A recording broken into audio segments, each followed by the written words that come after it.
Please like and subscribe my channel. Paush मास की सफला एकादशी व्रत कथा। पौष मास की एकादशी को भगवान विष्णु के अच्युत रूप नारायण की पूजा की जाती है। पूजा में आप भगवान विष्णु की प्रतिमा का प्रयोग करें और अथवा कृष्ण जी के विग्रह का, इससे कोई अंतर नहीं पड़ेगा, क्योंकि दोनों ही एक रूप साक्षात पर ब्रह्म है। इस व्रत को करने में समस्त कार्यों में निस्संदेह सफलता मिलती है और इसीलिए इसका नाम सफला एकादशी है। अर्जुन बोले, हे भगवान, पौष मास के कृष्ण पक्ष की एकादशी का क्या नाम है? उस दिन कौन से देवता की पूजा होती है और इसकी विधि क्या है? यह सब आप मुझे विस्तार पूर्वक समझाइए। श्री कृष्ण भगवान बोले, हे अर्जुन, प्रेम के कारण मैं तुम्हारे प्रश्नों का विस्तार सहित उत्तर देता हूँ। अब तुम इस एकादशी का व्रत का मातम सुनो। पौष मास के कृष्ण पक्ष की एकादशी का नाम सफला है। इस एकादशी के देवता नारायण। इस एकादशी को पहले लिखी विधि के अनुसार व्रत करना चाहिए और नारायण जी के सफला नाम की एकादशी में मुझे ऋतु के अनुकूल फल अर्पण करें। मनुष्य को 5 सहस्त्र साल तपस्या करने से जिस पुण्य का फल मिलता है, वह पुण्य भक्ति पूर्वक रात्रि जागरण सहित सफला एकादशी का व्रत करने से मिलता है। हे अर्जुन, अब तुम सफला एकादशी की कथा ध्यान पूर्वक सुनिए। चंपावती नगरी में एक महिष्मान नाम का राज्य करता था। उस राजा के 4 पुत्र थे। उस पुत्रों में सबसे बड़ा लुम्पक राजा, वह का पुत्र महापापी था। वह हमेशा पर स्त्री गमन वैश्यों के यहाँ अपने पिता का धन्य व्यय किया करता था। वह सदैव देवता, ब्राह्मण, वैष्णव आदि की निंदा किया करता था। जब उसके पिता को अपने बड़े पुत्र के बारे में ऐसा समाचार ज्ञात हुआ, तब उसने उसको अपने राज्य से निकाल दिया। जब लुम्बक सबके द्वारा त्याग दिया गया, तब वह सोचने लगा कि अब मैं क्या करूं, कहाँ जाऊं। अंत में उसने रात्रि को पिता की नगरी में चोरी करने की ठानी। वह दिन में रहने लगा और रात को अपने पिता की नगरी में जाकर चोरी अथवा अन्य बुरे कर्म करने लगा। रात्रि में वह जाकर नगर में निवासियों को मारता और कष्ट देता। कुछ दिन में संपूर्ण नगरी को समाप्त कर दिया।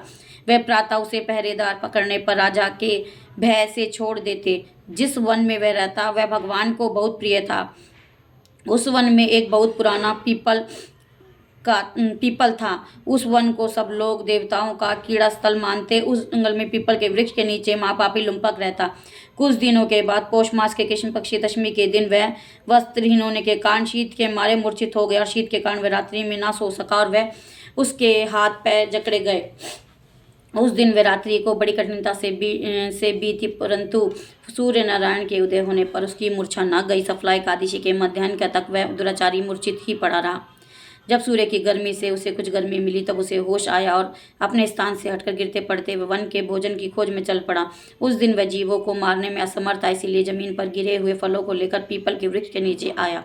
तब सूर्य भगवान अस्ताचल को प्रस्थान कर गए। उसने उन फूलों को पीपल की जड़ के पास रख दिया और कहने लगा, हे भगवान, इन फलों से आप ही तृप्त होवें। ऐसा कहकर वह रोने लगा और रात्रि को उसे नींद न आई। उस महापापी के उस व्रत तथा रात्रि जागरण से भगवान अत्यंत प्रसन्न हुए। उसके समस्त पाप नष्ट हो गए। प्रातःकाल होते ही एक दिव्य रथ उनके सुंदर वस्तु से सजा हुआ आया और उसके सामने खड़ा हो गया। इसी समय आकाशवाणी हुई, हे राजपुत्र, भगवान नारायण के प्रभाव से तेरे समस्त पाप नष्ट हो गए हैं। अब तू अपने पिता के पास जाकर राज्य प्राप्त कर।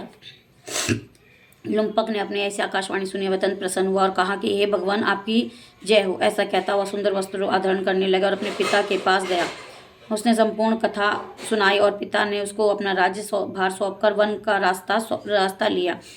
अब लुम्पक शास्त्र अनुसार राज्य करने लगा और उसकी स्त्री, पुत्र आदि नारायण के परम भक्त बन गए। वृद्धावस्था आने पर वह अपने पुत्र को गद्दी देकर भगवान का भजन करने के लिए वन में चला गया और अंत में परम पद को पाया। श्री कृष्ण गोविंद हरे मुरारी, हे नाथ नारायण वासुदेव।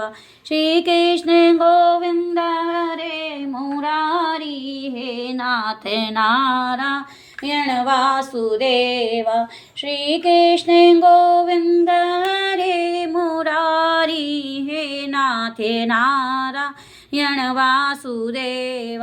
श्री कृष्ण गोविंद हरे मुरारी, हे नाथ नारायण वासुदेव।